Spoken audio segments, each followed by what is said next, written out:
Good morning, Karen from Quantum Heart Awakening. I got my cacao. I'm ready to roll. We're going to do a Divine Feminine check-in. All right, deep breaths, everybody ground. Center yourself as you prepare to receive. It's really important that when we receive either any sort of form of divination or when we enter into prayer, to really try to turn down all the external noise and internal noise and just clear the vessel. Sometimes even just saying the word centered can get us there. Okay, Spirit, all right, that happened quite quickly. Let's see. We have spiritual partnership in reverse, relationship change, parenting in reverse, and teaching and learning in reverse. In the unconscious position, what do we have? Let's see. All right, we have pride in reverse. Okay, false shadow. All right, wow. All right, we're going to approach this from all the angles. Notice the Merkabas. Each point of the Merkaba or Merkaba, I'm not sure how you pronounce it, is another perspective in which we can enter the castle, enter our interior castle, enter the interior of our lives, the intimate spaces, the vulnerability. Feminines, I'm going to read this two ways. Either a relationship change needs to happen in order for this divine spiritual partnership to come in, or the relationship change is the spiritual partnership coming in. The relationship change also, I know it's really easy to go to external, but I always start with internal first because it keeps us balanced, it keeps us healthy, and it keeps us detached from external reality. Okay, so I'm sorry, an external party is what I meant. So the relationship change could be one with yourself. We have parenting in reverse. There's parts of self that maybe you've betrayed and abandoned through the years. And I don't say those words lightly. I know I say them easily, but they're not small things. They're very big things. So we are on this journey of reclaiming all of these parts of self that we have either abandoned, betrayed, pushed into the shadows, not listened to, we're frustrated with, mocked, bullied, so often we all have like this internal family system. This is not my language. This is from internal family systems therapy and parts work. If you've ever heard that, I believe his name was Richard Schwartz. He has tons of information in books and audios and all different things if you want to learn more about it. Basically, it's a framework in which to talk about the different parts we have within ourselves. He calls it our internal family system. So there's all these different parts and there's different labels, like firefighters and exiles and all these different the lingo of his IFS therapy. But let's keep it simple, okay? What part of you, feminines, have you pushed into the shadows? What part of you needs parenting right now? Let me just say the heavy hitters. We all have a part that is hypercritical. We all have an inner saboteur. We all have a inner child. We all have, and mind you, these are archetypes. These are archetypal journeys. And I'm trying to remember what Carolyn May says about this. She says that we all, I think, have 12 like core archetypes in us, but we all have 4 of the same, and it's the inner saboteur, the inner child, the inner prostitute, and I can't think of the last one. But the inner prostitute is, the archetypal journey of like, if I do this, then I will get that. So there's like a little bit of like selling yourself to get what you want, but it might be not in, the highest of ways. Okay, Spirit, where should we go next? It's so funny. Energetically, for some reason, I'm avoiding these 2 cards. I don't know what that's about. We have teaching and learning in reverse. Oh, thank you, Spirit. Yeah, so, okay, thank you. The part of self that might needs parenting right now is the part of you that is being called to step into a divine role as a teacher, right? You go through this journey. If you're here listening to someone like me, you care enough to unpack knowledge and wisdom and to understand the world around you. If you are that person, you are on this quest. You are on this quest of wholeness, quest of peace, quest of inner balance, quest of learning. Every time you learn something, it is your gift and your duty to teach someone else. I don't care what it looks like. I don't care if someone's sitting next to you on the bus or if you have an actual career where you are an educator. I've turned this work into a career as an educator. I call myself a transpersonal educator, meaning I help people integrate the collective experience as well as their individual experience, their personal experience. Okay. Okay, I'm going to read this two ways, feminines. Some of you have to get over your ego to step into this work. Some of you have to humble yourself enough to allow the truth to bubble to the surface so that you can actually do something with it. Because let me tell you, pride and ego gets in the way more often than not. Do you hear me losing my voice? Okay. Hold on. I just need to feel this for a second. Okay, I'm right. Okay, thank you. Thank you, Spirit. I thought I was reading it incorrectly, but no. Right, because pride in reverse I would say, hey, you're really good at something and you're pushing away your gifts, but it's not. Actually, your ego or something egoic. And I don't mean to use that term. I think it's so overused in spiritual communities. Oh, your ego, let the ego die. Like, no, like we all have an ego. We need an ego to survive. However, we are stepping onto this path of sovereignty. So we're no longer letting the ego run the show. We're not letting the ego's unconscious hard drive run our computer system, in other words. Okay, Spirit, say more about pride, please. No, you know what? Let me get more messages. Thank you. Okay. Where do we go? I don't even need more messages. There was a thread that I missed. Spirit, can you bring it back if it's meant to come now, please?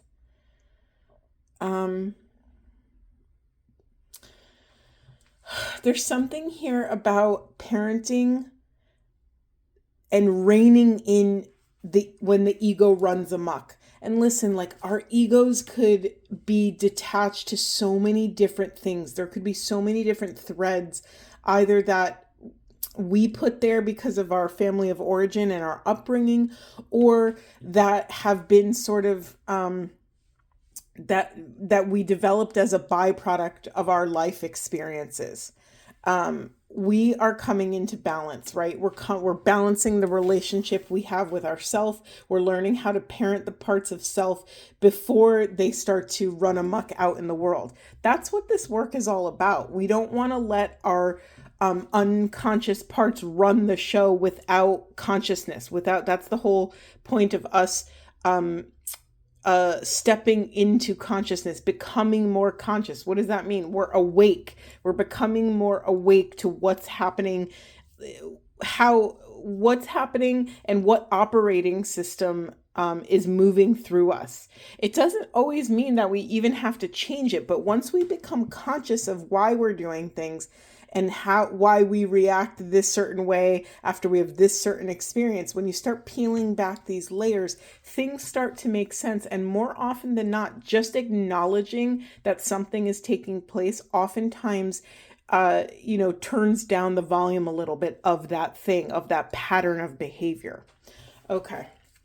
Anything else, Spirit? Anything else you want to share with these beloved feminines? Anything else? Okay. We have learning.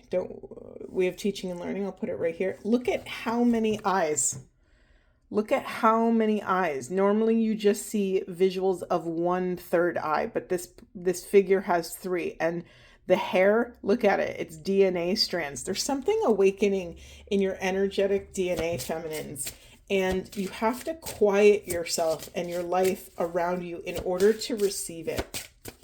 Anything else? Okay, we have let loose, so don't get bogged down by the journey, right? Everything in balance, everything in moderation.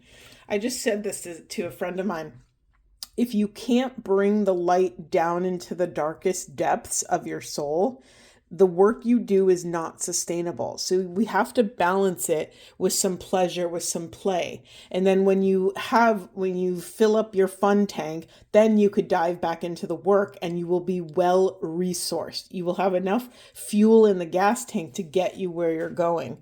And then we have music healing here. Okay, the two-part message here, feminines. Some of you really release through music and dancing, specifically movement of the body. Some of you, this could also be speaking about energy healing. Anytime I have any music cards, it's like frequency. So sometimes if you are so burnt out of doing inner work and like the mental cerebral talking, talk therapy, or if you are just so burnt out, and I kind of think a lot of you are, because I don't know why I'm just keep staring at this card here. It's exhausting. Let's just speak the truth. This work is so draining. I have friends that, no, what am I saying? I have friends, yes, but I do this. Sometimes when I have a really huge emotional breakthrough, I have to go lay down, I have to take a nap, I have to take a bath, I have to go for a walk. Like sometimes this work really bulldozes our nervous systems, and the somatic experience of all of this intensity is so powerful that our body just has to collapse. And that's okay if you have the space and time to do that. And if you don't, draw the appropriate boundaries in your life. And, instead of giving 5 hours to this work, maybe give 20 minutes, or whatever it is for you. But for some of you, energy healing might be supportive. That could look like Reiki, that could look like Qigong, or any sort of energetic, there's so many out there, any sort of energy modality. Anything else, Spirit? Thank you. We have adventure. Yeah, isn't it interesting that like this is the fun row and this is the work row? So we're coming into, and look at all the purple here. Okay. Oh, thank you, Spirit. I appreciate that. They pointed out all the purple to me because feminines, you are getting massive downloads from your crown chakra is on fire. You are so connected to source. And more than that, I think you're actually recognizing that connection. And I say source as like a catch-all. You could say God, you could say the divine, Mother Gaia, the universe, the quantum field, the cosmic experience, the one, the I am, the unity consciousness, whatever you want to call it. You are so deeply connected to this divine gnosis. This gnosis, meaning knowledge, wisdom, is pouring through you. It makes sense to me that you might not be able to keep up with it. And listen, you don't have to make sense of every little thing that flows through you. All you have to do is share gratitude for receiving it. Show gratitude, share gratitude, vibrate gratitude that you can recognize it's coming through you. You don't have to hold on to any of that. I'm very drawn to the spiral here. Let your vessel be used for this wonderful wisdom that's flowing through. Trust in the divine integration that you will keep what needs to be kept. You don't have to I remember in the beginning of my spiritual awakening journey, my Christ year, my 33rd year of life. I remember if you saw me then, you would think I was a mad scientist. I remember being I could, spend 9 hours diving into wisdom teachings. And I remember I had notebooks full of notes, and I was going to a million retreats, and I was doing all these things. And yes, those are all powerful, and that all needed to happen. I was attracted to those for a very specific reason. However, someone just said to me, you don't need to capture every morsel of every experience. What will stay with you. What you need to know will stay with you. And I really needed to be called out in that way, because sometimes in my ferocity and in my ferocity of trying to capture something, I was like missing it. I was missing the embodied experience. And I mean, the flip side of that is I'm so grateful. I have notebooks and notebooks full of notes from those experiences, but I balanced myself. I did, I half and half. I was able to be present and allow the somatic experience to flow through me, but also I captured those key high vibrational phrases that woke up something in me. Anything else, Spirit? Anything else? Yeah, we have peace in reverse. Yeah, just a call for greater balance. And then what's in the unconscious position and the shadow position is our duality. Okay, do you know what duality means? Duality is just the sorry, wow, I'm struggling to find the words. So non-duality is oneness. Non-duality means there is not other. There is no other, right? Nothing is dual. It's such a terrible example, but you get what I'm saying. Non-duality is oneness. Duality is the separation, right? You could see it very clearly in this card, the separation between fire and ice or fire and water. I'm not quite sure what this is. Yeah. And so I find this interesting, Spirit. Do you have more to say about that? So some of you are pushing your duality into the shadows, and oh, okay. Thank you, Spirit. So, all right. Once you start connecting once you find the flow, the river of consciousness, the river of this divine gnosis, it gets really addicting, feminines. Your job, that's your home base, right? We are spiritual beings having a human experience. So I think this is also really kind of inverted in a lot of spiritual communities. Like a lot of people start from the ground up and try to reach this like consciousness. But in my life, because I mean, it's unique to everyone, but I think it's worth saying out loud. We came from that. We came from oneness. We came from divine knowing. We came from all of this. Our job here as a human who has a vessel that separates us from that gnosis is to master grounding, master the body, master the management of our own power, the power that moves through this body. So it's like feminines, I want to say this in a nice way, but I'm kind of calling you out a little bit to don't get lost in the sauce. I've been saying that a lot lately, and it's just such a great phrase for this work. Don't get consumed by all of this like feel good consciousness. You've already mastered that. You're being called to honor your duality, to honor that you have a vessel that ends and begins, that you separate from other people. So I'm not saying like don't work with your gifts and, continue to do that work, but make sure you're balancing it. Make sure you're balancing it. And in fact, you get to use your body's limitation, your body's edges to help you ascend even more. So it's not something that you should push away. Okay. Anything else, Spirit? Where are we going? I wanted to keep this kind of short today, so I'm going to just a couple more minutes and then we'll see. Anything else, Spirit? Anything else? We have Star Ancestor, follow the voice inside your soul. Yeah, the more you take accountability for your work, the clearer the vessel begins. And the clearer the vessel is, the more you will start flowing with your intuition and taking action on it. Anything else, Spirit? Anything else? Thank you. I swear I saw a flipper. I felt it flip. Maybe not. Am I crazy? Well, that one just flipped, so we're going to take that one. I swear I felt it. Okay. And then we have Broken Arrow, embrace the energy of peace. This is your second peace card. Oh, okay. Thank you for bringing that back around. Some of you have a lot of work to do within your relationship, your external relationship, to bring peace to that, or to bring enough peace to yourself that you can make a discernment that maybe that relationship is no longer serving your highest good.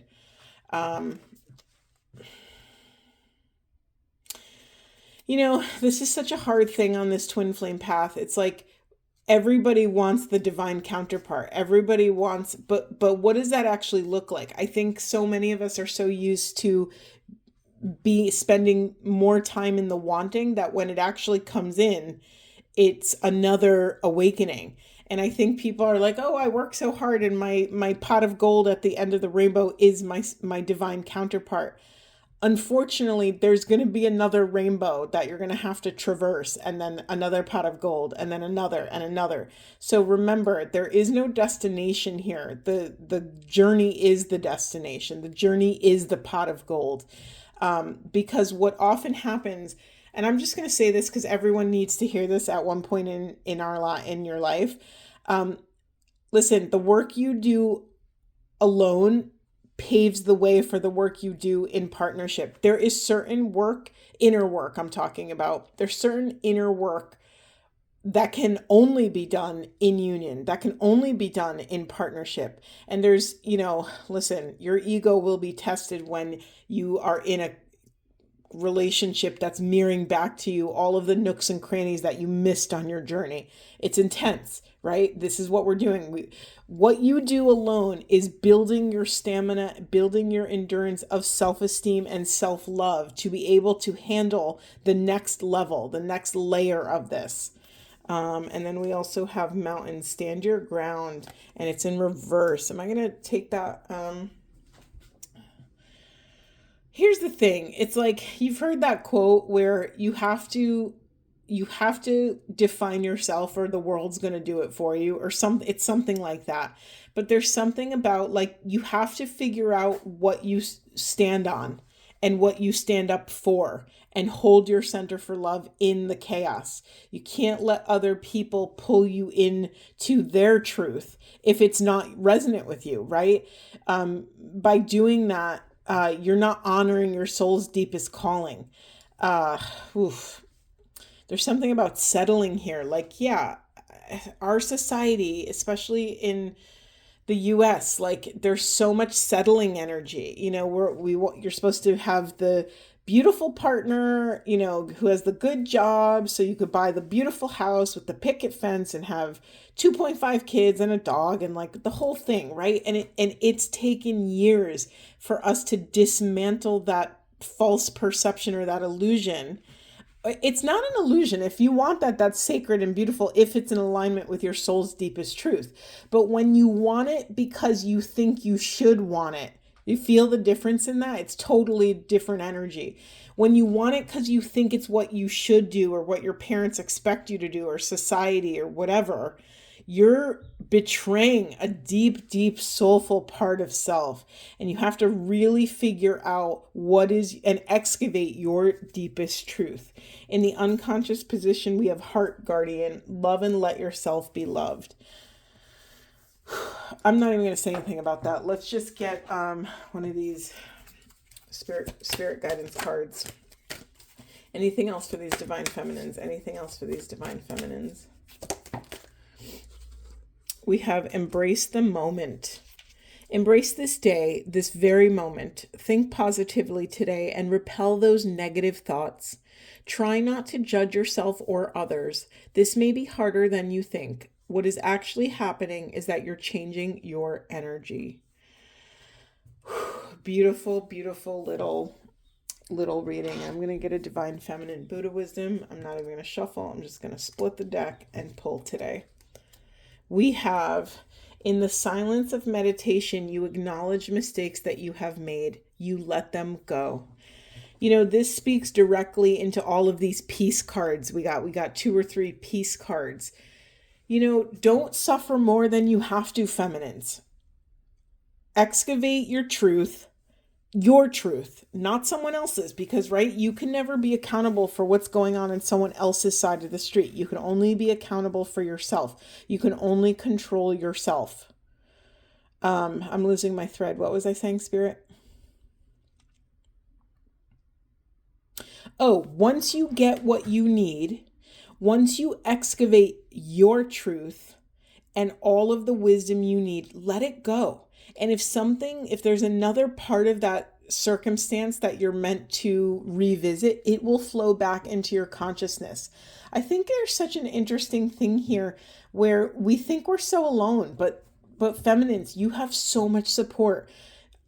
I honor it if people don't share my beliefs, but I believe we have angels, we have ancestors, we have a spirit team, spirit guides, we have holy figures through history.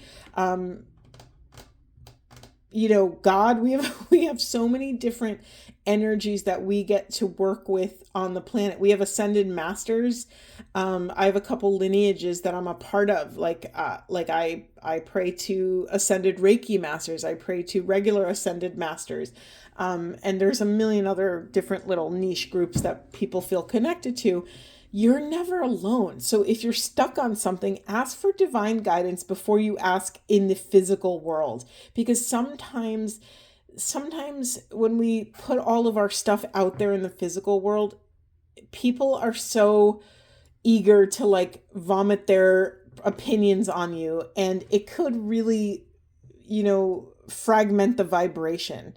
And so really trust that you are held, that you would not be attracted to any of this work if your destiny wasn't already written in the stars, right? You're called to it because that's actually your home. That's your home base. You're just remembering who you have to become or who you were to be able to get there. Okay, feminines, I'm going to leave it there. I hope you have a wonderful, wonderful day, and I hope this was supportive, and I'll see you in the next one.